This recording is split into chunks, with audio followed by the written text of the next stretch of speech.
Bond association energy दे रखी हो, ठीक है, H2E hydrides of group 16 elements they रखे हुए, ऑक्सीजन, सल्फर, सेलेनियम, टेलुरियम, ठीक है, और उसके बाद आता है पोलोनियम। ये सब हमारे पास ग्रुप 16 के एलिमेंट्स हैं, सबकी वैलेंसी होती है -2, ये बात यहां से ध्यान रखेंगे। अच्छा, ऊपर से नीचे आते वक्त साइज इंक्रीज हो रहा है, ठीक है।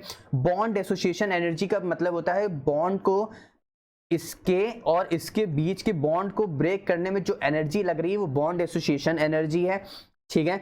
इसका मतलब ऊपर से नीचे आते वक्त साइज बढ़ रहा है, तो इसका मतलब डिस्टेंस भी बढ़ती जा रही है।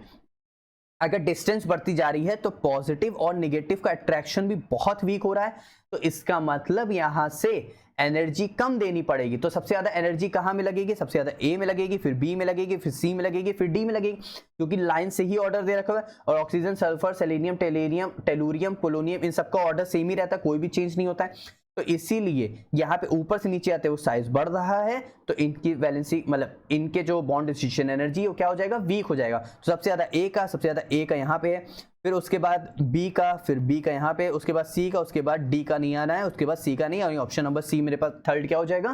करेक्ट हो जाएगा। समझ आया? अरे भाई एकदम सिंपल सी बात है ना। ये हमारे पास जैसे ऑक्सीजन का एटम है, ऑक्सीजन में क्या होता है? 8, तो इसको कैसे लिखेंगे? 2,6, तो ये रहा और ये रहा, ठीक। ऑक्सीजन का अगर ये होता है, उसके बाद सल्फर, तो एक और शेल आ जाएगा ना, तो एक और शेल आ गया, साइज बढ़ गया।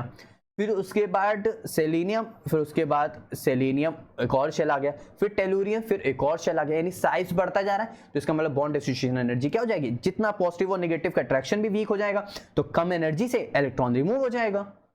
अब समझ आए? तो इसीलिए यहाँ पे बॉन्ड एसोसिएशन एनर्जी क्या हो जाएगा? ऊपर से नीचे, यानी ए बी सी डी, इसका ऑर्डर क्या हो जाएगा? करेक्ट हो जाएगा।